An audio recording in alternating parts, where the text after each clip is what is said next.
प्यारे बच्चों, कक्षा अष्टम विषय संस्कृत सप्तम पाठ जो आपको षष्ठ पाठ है वो आपके पाठ्यक्रम में नहीं है, तो इसके बाद आपका सप्तम पाठ आता है। इसका नाम है सुभाषितानी। सुभाषितानी, सु का मतलब होता है सुंदर, भाषितानी यानी उक्ति, यानी इसका अर्थ जो होता है सूक्तियाँ होता है, यानी जो जिसके अंतर्गत सुंदर वचन या अच्छे वचन कहे जाते हैं जिनसे हमें कुछ शिक्षा मिले, वो हमारे किसके अंतर्गत हैं? सुभाषितानी के अंतर्गत आते हैं। इसमें पहला श्लोक है, प्रारभते न खलु विघ्न भेयन नीचे ही, प्रारभ्य विघ्न विहिता विरमन्ति मध्या, विघ्ने पुनः पुनरपि प्रतिहन्यमाना, प्रारभ्य च उत्तम जनः न परित्यजन्ति। प्रारभते का अर्थ होता है कार्य प्रारंभ करके। न खलु विघ्न भेयन, न का मतलब होगा नहीं, खलु का मतलब निश्चित रूप से, विघ्न भेयन यानी विघ्न के भय से, यानी किसी कोई कमी आ जाए, किसी चीज के भय से, विघ्न उत्पन्न होने के भय से, नीचे या जो निम्न वर्ग के लोग होते हैं, यानी जो निम्न कोटि के लोग होते हैं, तो नीचे ही प्रारभते न खलु विघ्न भेयन, जो निम्न कोटि के लोग होते हैं वो कार्य को प्रारंभ ही नहीं करते। क्यों प्रारंभ नहीं करते? विघ्न भेयन यानी विघ्न के भय से वो प्रारंभ ही नहीं करते हैं। प्रारभ्य विघ्न विहिता विरमन्ति मध्या, मध्या का अर्थ होता है मध्यम कोटि के लोग। प्रारभ्य कार्य प्रारंभ करके, विघ्न विहिता यानी विघ्नों के आने पर, विरमन्ति रोक देते हैं, यानी जो मध्यम कोटि के लोग होते हैं वो कार्य तो प्रारंभ करते हैं लेकिन वो विघ्न आने पर उस काम को वहीं रोक देते हैं कि अब काम ये नहीं होगा। विघ्ने पुनः पुनरपि प्रतिहन्यमाना, विघ्नों के बार बार आने पर भी, प्रारभ्य यानी कार्य को प्रारंभ करके, चा का अर्थ होता है और, उत्तम जनः उत्तम लोग जो होते हैं, ना परित्यजन्ति वो कार्य को नहीं छोड़ते हैं। एक बार पुनः देखेंगे इसको, प्रारभते ना खलु विघ्न भेयन नीचे, निम्न कोटि के लोग कार्य को प्रारंभ करके विघ्न के भय से वो कार्य को प्रारंभ ही नहीं करते हैं। प्रारभ्य विघ्न विहिता विरमन्ति मध्या, और जो मध्यम कोटि के लोग होते हैं वो क्या करते हैं? कार्य तो प्रारंभ करते हैं लेकिन वो विघ्नों के आने पर कार्य को बीच में ही रोक देते हैं।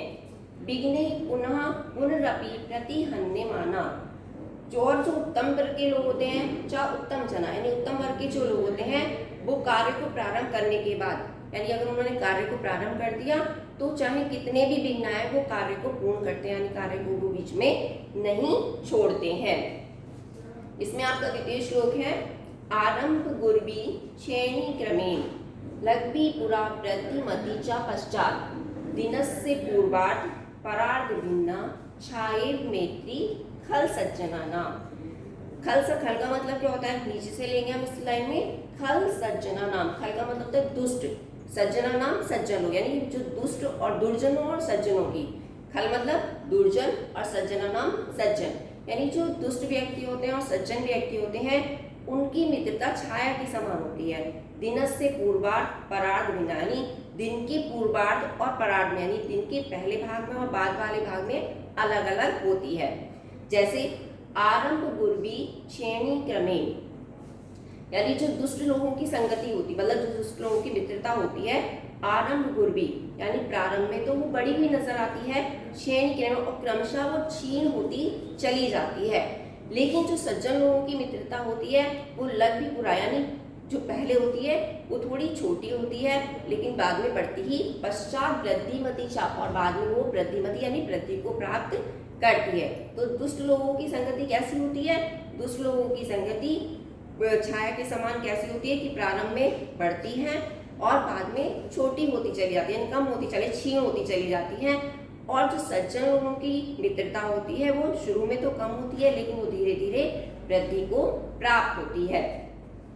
इसके बाद इसी क्रम में तीसरा श्लोक है, यथा चतुर्भि कनकम परीक्ष्यते, यथा चतुर्भि कनकम परीक्ष्यते निघर्षण छेदेन तापक ताड़ने, तथा चतुर्भि पुरुषा परीक्ष्यते त्यागेन शीलेन गुणेन कर्मणा।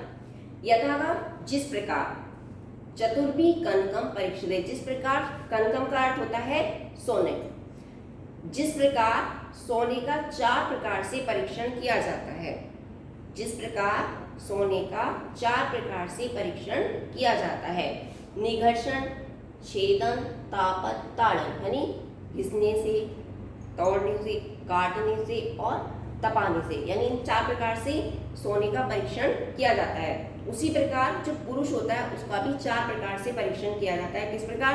त्याग से, यानी जो पुरुष की परीक्षा की जाती है वो किस प्रकार की जाती है? त्याग से, शील से, गुण से और कर्म से। यथा चतुर्भी कनकम परीक्षित, जिस प्रकार 4 प्रकार से सोने का परीक्षण किया जाता है उसी प्रकार 4 प्रकार से पुरुष का भी परीक्षण किया जाता है। विपदी धैर्यम यथा अविद्ये क्षमा, सदस्य वाक्पटुता युधि विक्रमा, यशसी चाभिरुचि व्यसनम श्रुतो प्रकृति सिद्धम इदम ही महात्मना।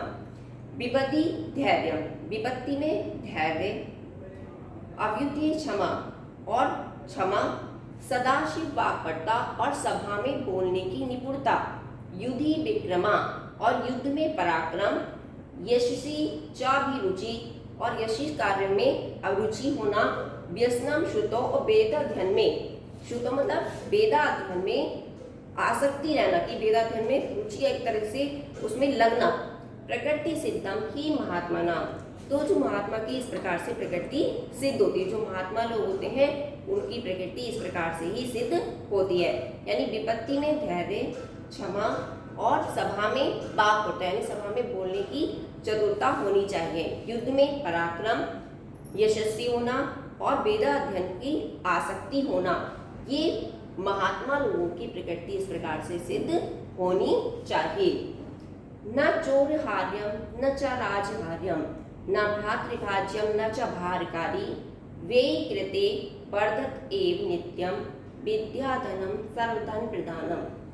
न चोरहार्यम, ना का मतलब नहीं, चोरहार्यम ना तो चोर इसका हरण कर सकता है, न च राजहार्यम और न राजा ही इसका हरण कर सकता है यानी छीन सकता है, न भातृभाज्यम ना भाई बांट सकता है, न च भारकारी और ना ही ये भार के समान होती है। वे कृते वर्धत एव, वे करने पर यानी अगर हम इसको खर्च करते हैं तो वर्धत एव ये नित्य ही बढ़ती है।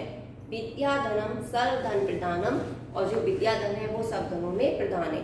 तो विद्या धन के बारे में इसमें बताया गया है कि विद्या धन जो होता है वो सर्वोपरि होता है, उसको ना तो चोर चुरा सकता है, न राजा छीन सकता है, न भाई बांट सकते हैं, और इसको संभालना मतलब भार के समान, इसको जैसे कहो कि किसी चीज़ को उठाने में हमें भार लगता है तो इसको उठाना भी कोई भार के समान नहीं है।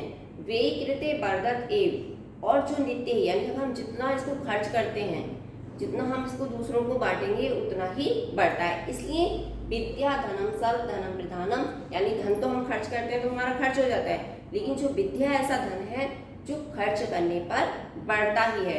इसलिए कहा जाता है कि विद्या धनम सर्व धन प्रधानम, विद्या का जो धन है वो सब धन में प्रधान है यानी मुख्य है।